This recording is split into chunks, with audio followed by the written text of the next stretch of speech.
Are these acrylic stand collection boxes worth your money? Let's explore 3 reasons why they may or may not be.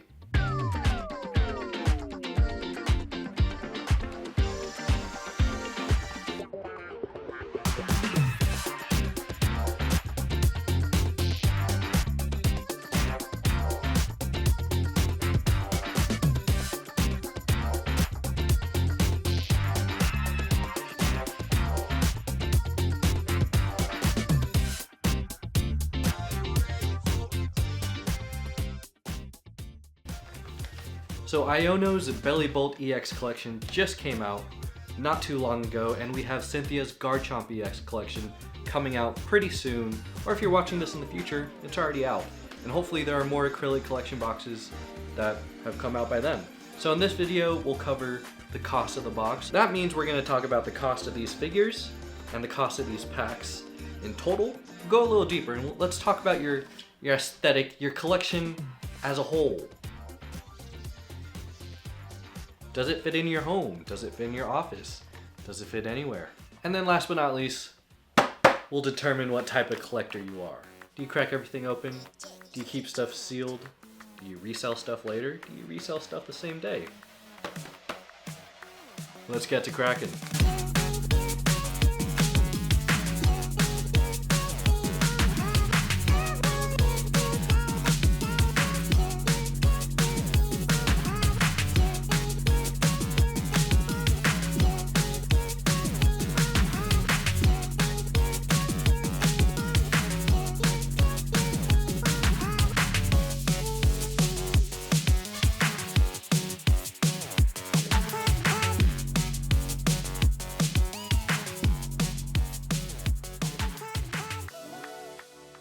Okay, so we're not going to start with the opening like we normally do on my channel. We're actually going to review all the contents in depth first. So here we have, as you may have saw, the promo cards. Now this is a Galaxy foil, Iono's Tadbulb, and we get this nice full art Iono's Bellibolt. Now this is a promo card. This looks pretty similar to Iono's Bellibolt in the current Journey Together set. Here's the photo sticker of Iono and Bellibolt, which pairs nicely with Hop's Zacian and his collection box. If you care about these things, on the box they created a new icon for standees, these acrylic figures. So here's pretty much everything. Acrylic stands, backdrop, packs, which you get Journey Together, Surging Sparks, Paradox, Journey, Twilight Masquerade, and Obsidian Flames, sticker, and promo cards. So the first point is the acrylic stand figures and the price per pack. These acrylic stands themselves are about $10. So for 6 packs, just 6 regular old Pokemon packs, they're about $5 a pop, right? You can buy a tin of 6 cards for 30 bucks. Or for 6 packs, you could buy a booster bundle of cards for 6 at $30. And Iono's Bellibolt collection in the US costs $40 retail.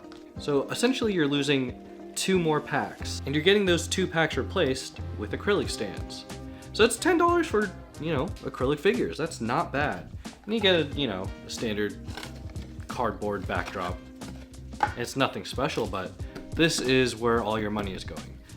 These, the promo cards, they're freebies in comparison to packs, so it's up to you if you decide you want these stands. If you want to shell out the extra $10 for stands. Because realistically, you don't need to buy multiples of these, because you get an assortment of packs. If you want these assortment of packs, you're probably better off buying them as single boosters or, other collection boxes or ETBs. This isn't a special variety of packs. These aren't Prismatic Evolution. This isn't 151. You can still buy these as of this recording. These are just regular packs. So that was point number 1. Now point number 2, aesthetic and style. So let's go ahead and actually construct these acrylic stands as we go over aesthetic and style. So if you look right here in this fine print, it says, please remove the protective film before using. So if we just do that. there a film over this? I don't know if you guys can see that mark. They're just like light scuffs or scratches on the acrylic, and this is actually covered by plastic film. Oh my gosh. There we go. Okay. So, where was I? Oh, aesthetic and style. So with this being kind of like a figure stand collection, you're probably gonna need to display this, right? I'll go more into like keeping it sealed in my next point, but if you're out here to display this, this is a very different piece of, what is it called? Not artwork per se. Yeah, it's a different piece of artwork for your home, for your office, for your desk, for your car, wherever you want to put this. Just make sure it kind of just ties in with your overall aesthetic or theme. Because again, this is $10, and you're spending an extra $10 not on packs to put these acrylics somewhere. And oh, there's an acrylic back, or there's a plastic film backing too. It just pops right off. Oh, that actually makes it so much easier. Makes it all a mess, actually. So, if you've seen my videos, or in this video, I have a pretty particular aesthetic. I like my model kits. I like my anime figures that I win from arcades. Yeah, you heard me. I like displaying video games. I like displaying cool artwork. That is very much in the realm of my aesthetics. And that's just who I am. And these acrylic stands, I'm no stranger to. And if you've never bought acrylic stand like figures or kits in your life, it's personally, I'm not a huge fan of them. That's just preference. Mainly because if you buy like regular acrylic stands of like popular IPs, like let's say, I don't know, Demon Slayer. If you go to like an anime store and you buy like a Demon Slayer acrylic standee, you're probably paying more than $10 on that, especially because it has that, you know, that licensing fee on top of the price to actually produce that acrylic stand. And if you actually been in Japan, acrylic stands of like video game characters or other anime characters, or even like idols, they still cost quite a bit of money. There was a Xenoblade Chronicles 3 acrylic stand set that came out in Japan, and wow, I'm having a really hard time putting that in. And it was cool, except it was an equivalent to $20. And acrylic stands, it's basically just plastic, right? And you get a flat 2D image on there. And sometimes they're reversible, sometimes they're not. You just get this flat figure. Like, think of like fig pins, essentially. They're not stunning or striking in any way, in my opinion. That's why I don't have a ton of them. I think I only have like a Kirby acrylic stand set I got from GameStop for $5. I only got that because it was $5, right? And this was $10, and it came with Pokemon pack, so it's just an added on bonus. Like, I'm not gonna buy this again because I only need one of these, and this totally fits my aesthetic. So that's why I bought it. So if you don't have anime figures and you have like a pretty specific setup or aesthetic, it's probably not worth it. It'll just be sitting in your box, it'll be sitting in your collection, and you'll probably give it to your friends, which is also a good option. But also consider just not picking it up. You're wasting $10. Leave it for someone else who maybe wants to use these acrylic stands. In terms of quality of these stands, are actually pretty good quality. I mean, it's acrylic stands. They're pretty tough and they're hard to mess up. So I just went this combination of Iono's Kilowattrel, her little logo, her little streamer logo, and Iono herself on this 3 stand platform. I found the missing acrylic. And then I put everyone else as a single. You can mix and match it. There's no official way to set it up. You could follow the way the box art does it. It's literally however you want. Again, I'm not crazy on acrylic stands. They're all right. If they're a freebie, I will get it with the Pokemon cards. If they're a standalone, I will probably not buy it because I don't see the value of acrylic stand figures. Just for myself. Even as an avid figure collector, it's honestly just not worth it for me. Okay, now let's talk about you yourself as a collector. Do you open stuff up? Then yes, open it up, display it in your home, your office, your bedroom. Do you keep stuff sealed? Well, I mean, good for you if you keep it sealed, I guess. I don't keep a ton of stuff sealed. I do have a couple sealed things, but they were like gifts to me and I just don't have any reasons to open them. So yeah, this is actually a good pickup for sealed product because those figure collections, in general, they do go up in value over time. Like that Arceus collection with like 4 packs and came with like a plastic Arceus figure. It's 20 bucks retail, and then next thing you know, it's just hard to find and it costs a little bit of money. You could probably buy that figure itself for like less than $5. I'm not an investment channel. I'm just saying if you want to keep it sealed, it would look nice on a shelf. Now, if you are into reselling, flipping it the next day, same day, or down the road, I know nothing about that. What I do know is that people probably just buy this secondhand. So don't be scalping. It's okay to resell. I hope my dad resell his products, but don't be scalping. Just don't do that.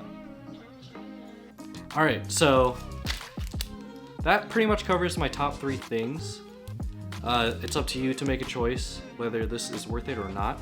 I do think it's worth it as a one-time purchase because of course you got the packs here, which we're gonna open in a second. We also get this nice array of acrylic stands to display in your home. And for me, as a big nerd, perfect. Okay, now let's get to cracking. Acrylic stands off to the side. Now, I won't compare the pack value of the box because I think that's a little ridiculous. But I will see if we pull some heat from these packs. Now, Journey Together, most recent set, Surging Sparks, has that Pikachu Twilight Masquerade. They got Greninja, they got Blood Moon Ursa Luna, they got Perrin, which I already have, Carmine, and then you got Paradox and Obsidian. I'm still chasing that Pidgeotto, that Pidgeot line. Paradox Rift, it'd be cool to get, you know, an illustration rare Roaring Moon. Never pulled that in my life. I don't even think I pulled the gold Roaring Moon. So let's go ahead and actually start with Paradox Rift. I should start with Obsidian Flames because that's the oldest set, but yeah, you know, whatever. In one of my videos where I tried to trade the Prismatic Evolutions ETB, I was looking for actually one of these collection boxes to open to trade for it. However, people who did offer it to me offered the pre-sale value on the market, which is something that I really didn't want to do. I just wanted to pay retail for it, or trade for retail for it. But you can see my reasoning why in that full video. It's pretty fun video on just the state of selling or trading cards on Facebook Marketplace from a newbie's perspective per se. We got Nacli, reverse holo. Can we get an illustration rare here? We get Chin Pao, and for the rare spot, Rika full art. You know, I'm excited. I did pull this trainer card. However, I did buy this at my card shop. Shoutout Tabletop Village. I did buy this a couple months after it first came out. It was like $5 or so, $5. That's cool. Trade binder. Rika's an okay card. Look at the top 4 cards of your deck. Put 2 of them into your hand, shuffle the other cards, and put them in the bottom of your deck. It's not bad. It's some sort of draw support. I've used it a couple times in my decks, and people are like, "What does that card do?" It's just not meta. It's not great. Not bad. It's a card. Okay, Obsidian Flames. Now the Cynthia's Garchomp EX collection box. That is coming out soon. And I fear, because this is the equivalent to Team Rocket Returns, it's called Destined Rivals, right? It might be a little harder to get than Iono's Bellibolt collection, which was already pretty hard to find because we're in that weird stage of Pokemon where it's just really resurgent again, right?